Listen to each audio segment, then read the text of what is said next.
He said, get out of my house. I like to fall out.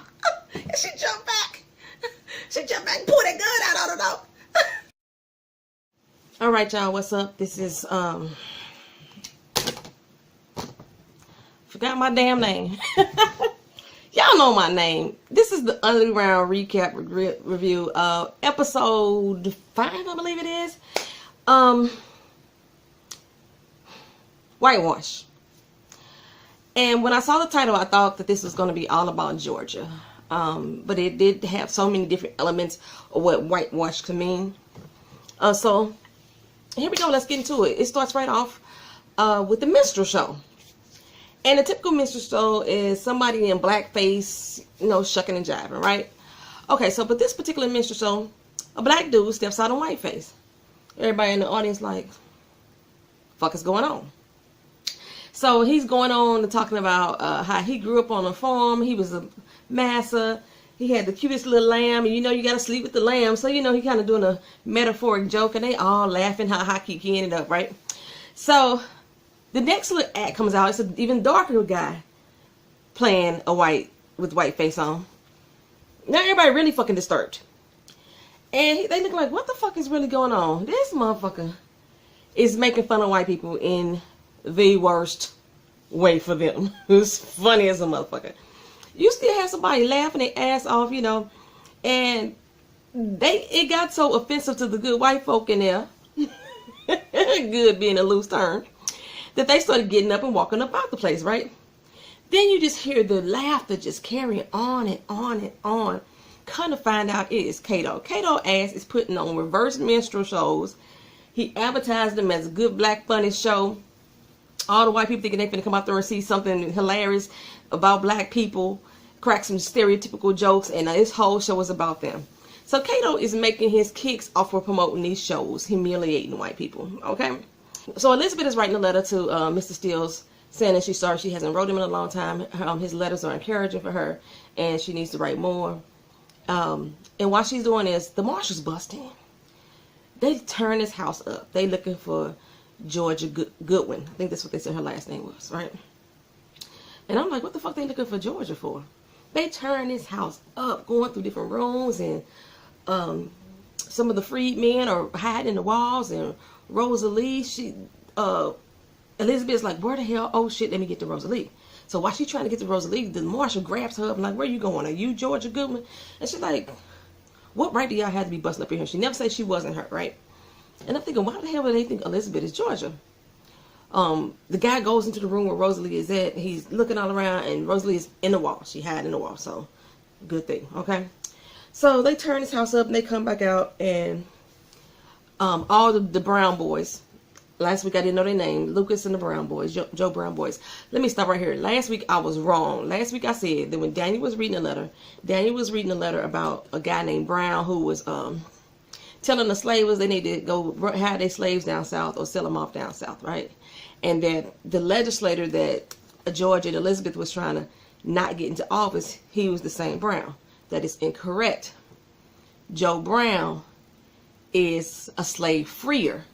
He's been antagonizing the slaves by going on up to a plantation and stealing the slaves from the plantations. So in the letter that Daniel was reading, it was warning them that Joe Brown was out here stealing slaves. Joe Brown is a white dude. He's out here stealing slaves. So it's best for the slave owners to sell their slaves down south to prevent them losing any money. Okay. So Joe Brown, on the George and Elisabeth end, it's the same Joe. He's the one who sent Lucas, the boys, there to help them out. He's about war. He's about hitting them hard, fighting muscle with muscle. That's what Joe is about. And looks at him as part of his team. They dare to stop the legislator. I don't know who that is now because I thought that was Brown. Stop him from getting in office. But Joe Brown is one of the good guys. Okay? Pause for a second. Had to go get some water. I'm sorry, y'all. I'm feeling a bit nauseous, which is not a good thing because I got the half marathon in 2 days and I cannot afford to be sick. Just can't get your money back from that shit. So I'm going to drink some water and hopefully this helps me out. The room just started spinning. I know what it's about. I know what it's about. So while the marshals got everybody rounded up down in the lobby, he like, we're gonna find Georgia, whoever Georgia is. I mean, this woman like her, she fits the description, but she's a lot taller than they said she was, talking about Elisabeth. He said, so I'm gonna tear this place up until we figure it out. And Luke was like, ain't nobody going up out of here without a fight. So him and his boys get ready to fight. The marshals still reach for their gun. Elisabeth starts to walk off to the back. I don't know where she walked off to. I don't know if she was going to get her gun too. But when she starts to walk up to the back, George is like, wait, I'm her. I'm stepping forward. And so she walks up and she whispers something to Elisabeth, like, go into the desk and go look for this, that, and the third, or whatever.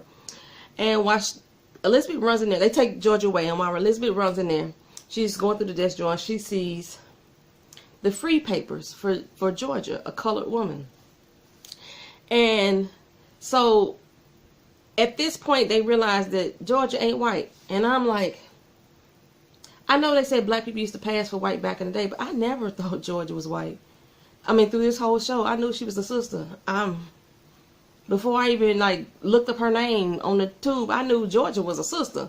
Like in my very first review, I was like, Elisabeth met up with some sisters, the soul and circle people, they black and white. I wasn't just talking about the highly melanated sister. I was talking about her too. And Jessica, I think it's her real name, Jessica Hinton. I think it's her real name. I don't know. I have to look that up. But yeah, they now realizing that Georgia ain't white, and I'm like, wow, really? We go from there down to the row plantation, and we see Stine. Stine's down on the ground on her knees, and the elder men are surrounding her, and they're trying to exorcise the demon out of her, whatever made her want to kill herself. The drug that she's taking, they want to exorcise that out the same way they was trying to do Clara, to find out what gave her the demon spirit of having an abortion with the baby, right? So they going through all this and saying all I'm gonna say hoodoo voodoo, because they going through all the little spiritual chants to try to get her to speak the demon out of her, right? And they say, hey, how we all family and this, that, and other. Stine said, pump your brakes. Y'all don't even like me for real. We ain't no family. Y'all ain't coming from a place of love. And let's be honest, half of y'all doggone people shouldn't even be standing here because y'all doing the same thing I'm doing. Truth be told. You see all of them like, ooh, she telling on us, she telling on us. So Stine gets up and walk away. And Clara runs after her and she's like, hey, I wish I had the nerve to speak up to them. And like, sometimes it's hard for you to speak up when it's your own family. Because, you know, the one dude, I guess I call him the pastor. He's Clara's dad. So she telling her, yeah, it's kind of hard for you to speak up to some people. She say, well, I heard back in the day, you used to be Master's bitch. You was like the top one in the crib. And the reason why you ain't on that plantation no more is because the Master's wife was jealous of you. Teach me to be you. I'm like, what the fuck just happened?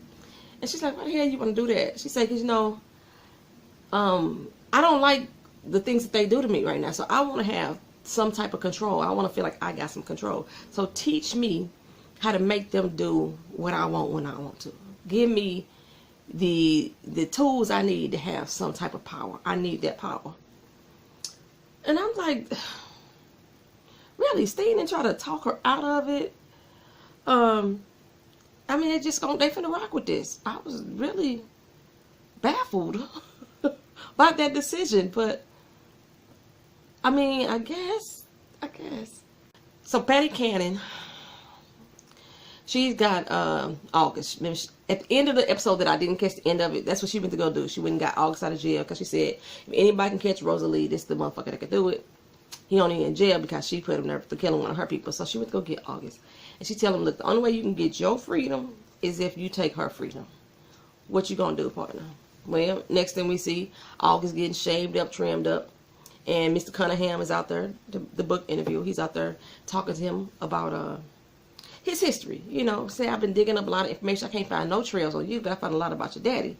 You know, he was dishonorably discharged from the Georgia military. And, you know, August like, I don't want to bring up the past. He's like, well, you don't want to bring up the past, but here you are out here chasing the old ghost.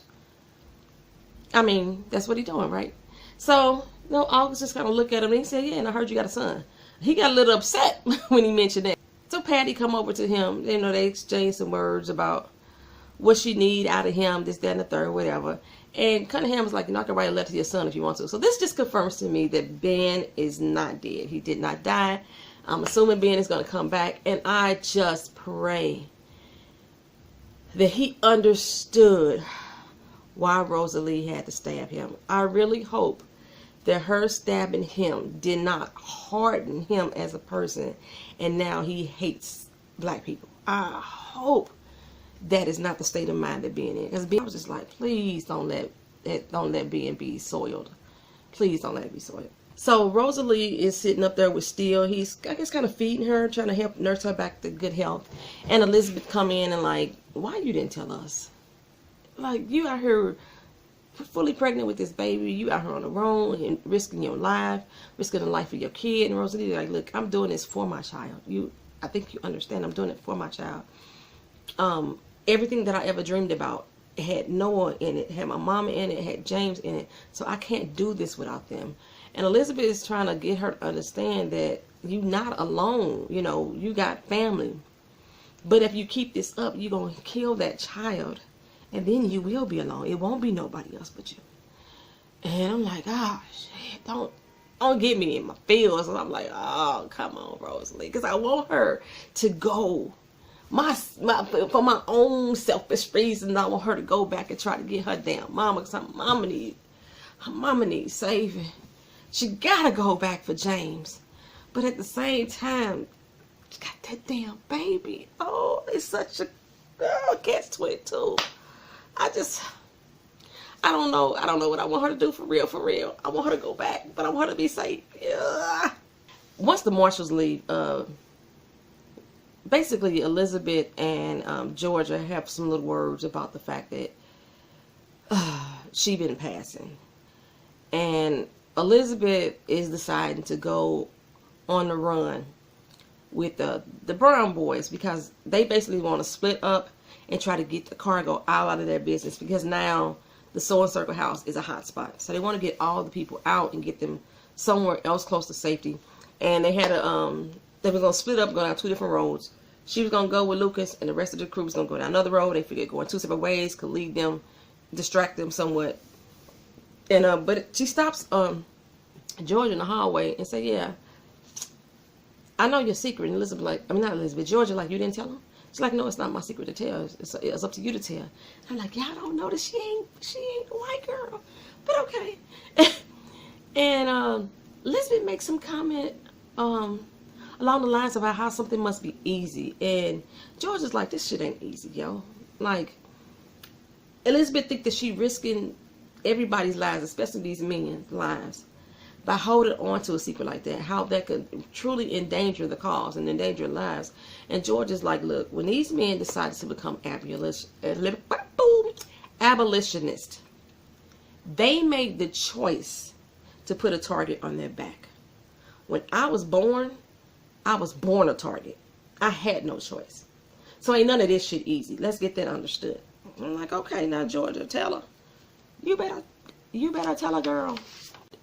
Georgia has said that she been lying so long about her mother, the different features of her mother, how long her hair is, how tall she is, what type of clothes she likes, how she like coffee or tea. She been lying so much about her mother that when she closed her eyes and thinks about who her real mother is, she's starting to forget what she looked like.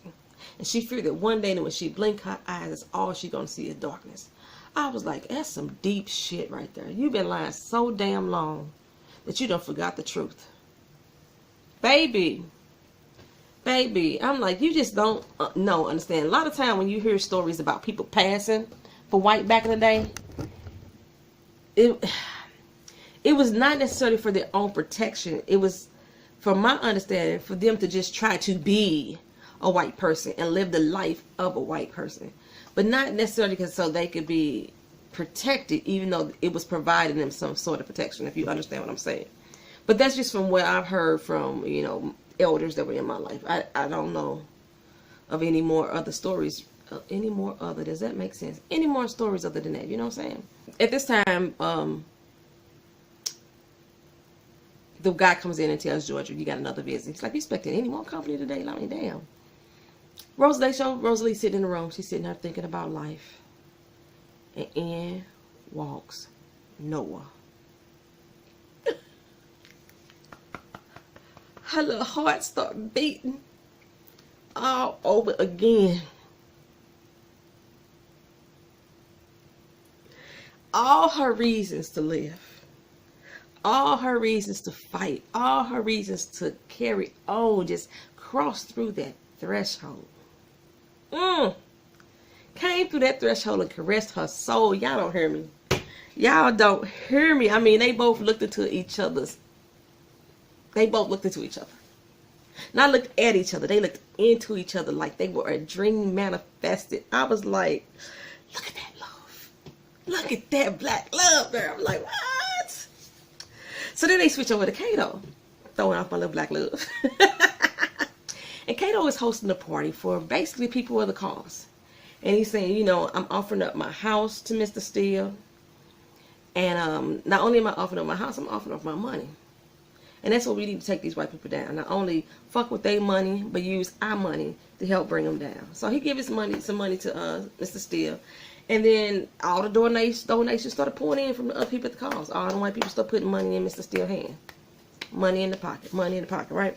Rosalee is sitting there telling Noah about her different trips that she's taken with Harriet, all the different people that they done saved. And he's in total fascination. And he's gazing into her eyes. She said, baby, I got something to tell you. And I'm like, to tell about this baby. She said, I got to go back and get my mama and James. And his look was like, what the fuck? Really? She said, yeah, in 5 days. And I'm like, what the fuck? Really? 5 days? She's like, yeah, I'm all right. He said, baby, you are hurt. No, baby, you are pregnant. Tell him. But they still ain't telling him. She like, no, I'll be fine. I'm strong. 5 days. It give me just enough time to get down to Georgia. Right for Christmas. Right when, I guess they get a Christmas break. The master gives them time off for Christmas, I guess. So at Christmas time, they get 3 whole days where they out the field. She said, I can get them in and out of there before they even realize that we gone. We'd be up in North Carolina. She wants Noah to be, mask himself as a slave. I mean, he's still not free, so technically speaking, I guess he still is. But she's going to pretend like she's a slave catcher. And she's going to be taking him back down, which is what she had been doing with Harry. That's the role they've been playing, you know, because she passed for white. Okay? So Noah is like, you know, your plans sound good, but you know things don't always go as they seem. She basically recalling back to the conversation that Cato had with him. And she's like, hey, I got this. I know all the routes. I know where our safe house is at. I know this. I know that and the third. But what Rosalee don't know is August is out there. That's a little kink in her plan. Somebody she ain't going to be expecting because she think he in jail too. So that's a big kink in the plan that she is unfamiliar with. So we go back up to the Roe plantation, and Stine is really teaching Clara how to become Miss New Booty. And I am so numb on the idea, like, I don't understand. It's making me think that, like, fuck, is Stine gonna be a goddamn run a brothel whenever she get free? I mean, she teaching her all the tricks of the trade. They go up to the new little master, they bringing him some little bread pudding, and, you know, she acting coy, act interested, you know, and then find a truth in the lie, is what she told her. You gotta find a truth in the lie and feed off of that. And he gonna fall for you, because you got all the goods. You know, you a little bit darker than what they used to. But trust me, it'll happen where you think I came from. How you think I became who I am? My mom, same way, you know. And Clara was like, did you teach this to your kid? She was like, no, I didn't. I taught her to keep her head down and keep her mouth shut and, you know, pull her pants up. All that type of stuff. And she's like, well, what happened to her? She said, well, she ran. So I guess she feeling like she redeeming herself by teaching Clara how to fuck master and gain some type of control. But like, damn, Stine, what the fuck did it get you? Like, say, I just don't know how to feel about this. They go back to the party, right?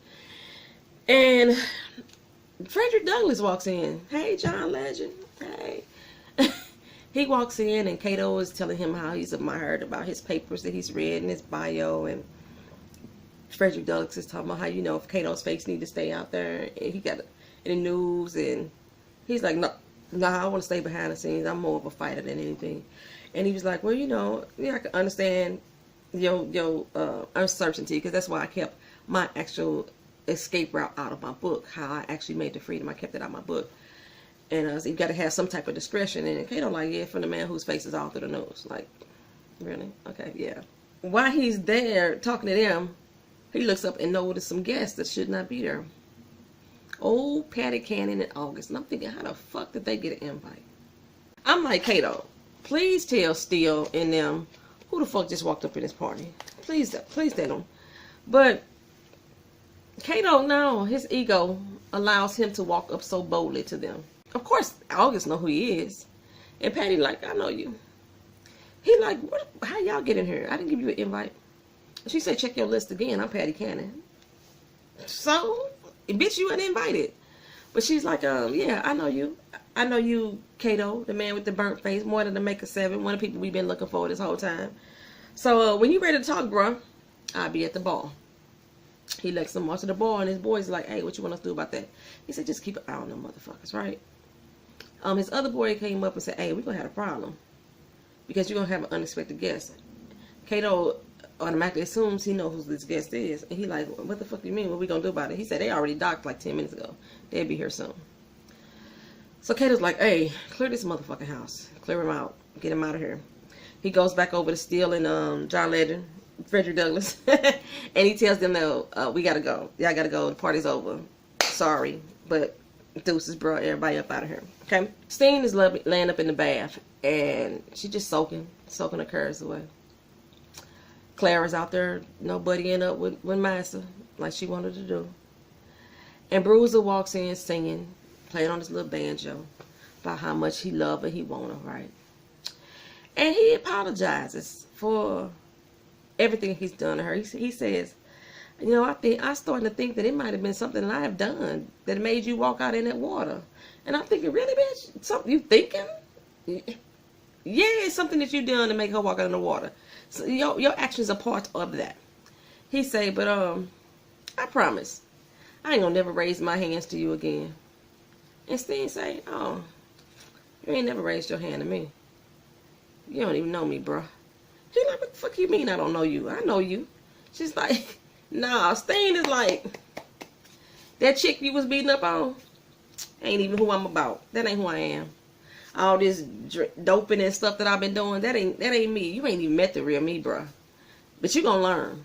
So he said, oh, you think you something special, huh? You think because you laid up in master bed that you think you something special, that you better than everybody else in here?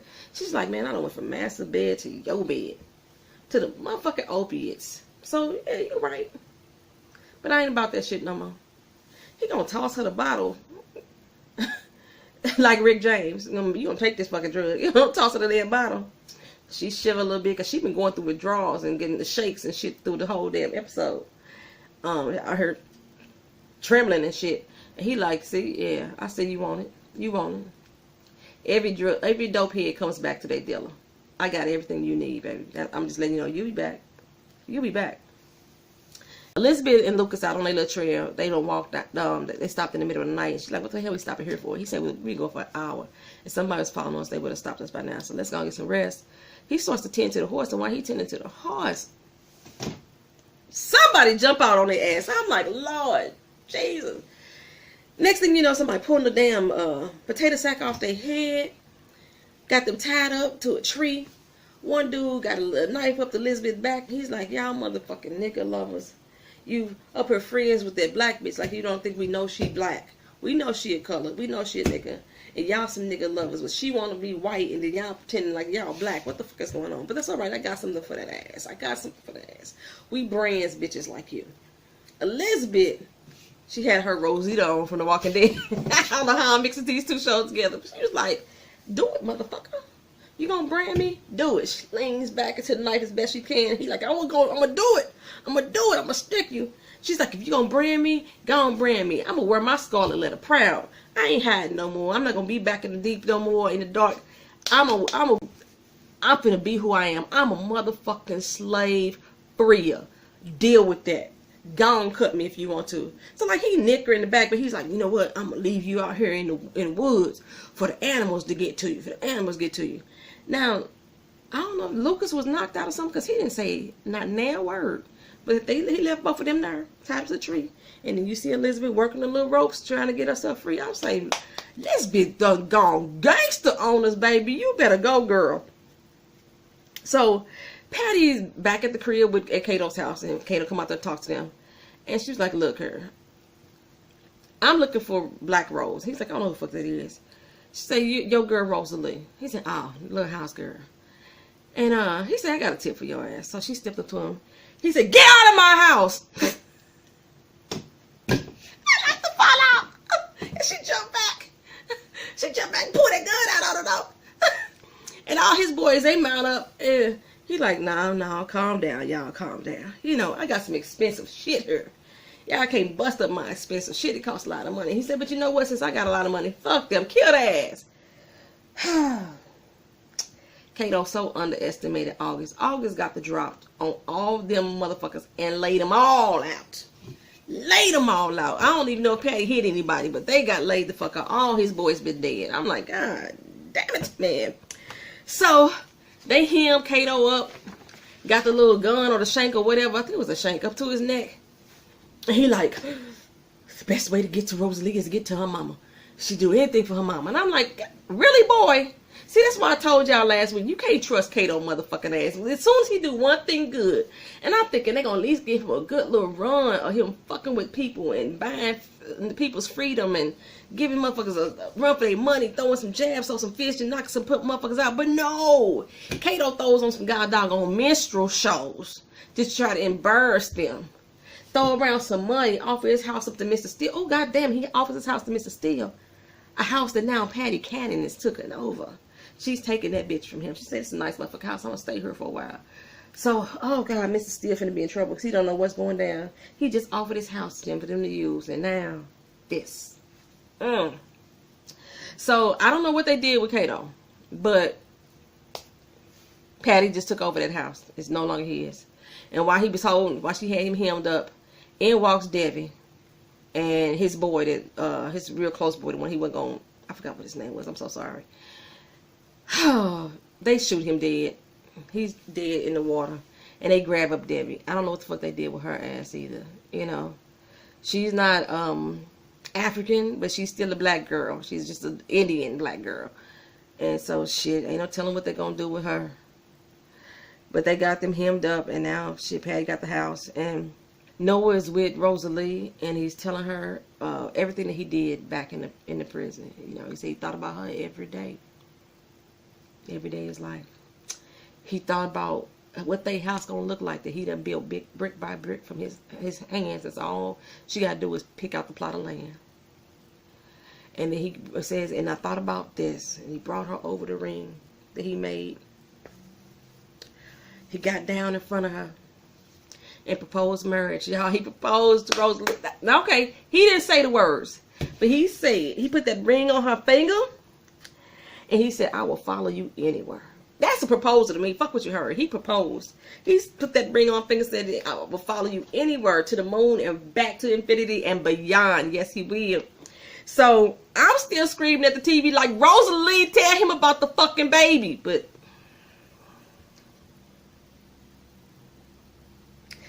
she didn't. Like I said, Patty done took over Cato's house. Elisabeth mounting up and rolling off with the brown boys. Rosalee and Noah mounted up, heading back down to Georgia. And Georgia, standing up on the porch looking like, what the fuck just happened? She just confused. She don't know what she's doing. They go back over to the rope plantation, and Stine standing on the side of the water, sniffing that shit again. Clara run up all happy. Hey, it worked. It worked. He want me to come back, spend some more time with him, and he kissed me. And I got him right where I want him. I'm about to get him to do anything I want him to do. He gonna be mine. And Stine like, that's good. Because you're gonna use his ass to get me to fuck up off this island.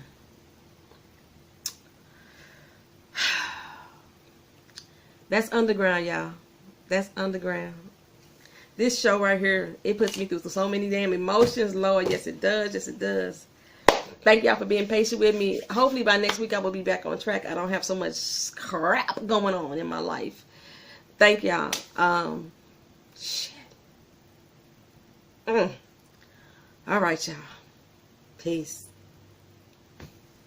Let me know what y'all think down in the comments. All right.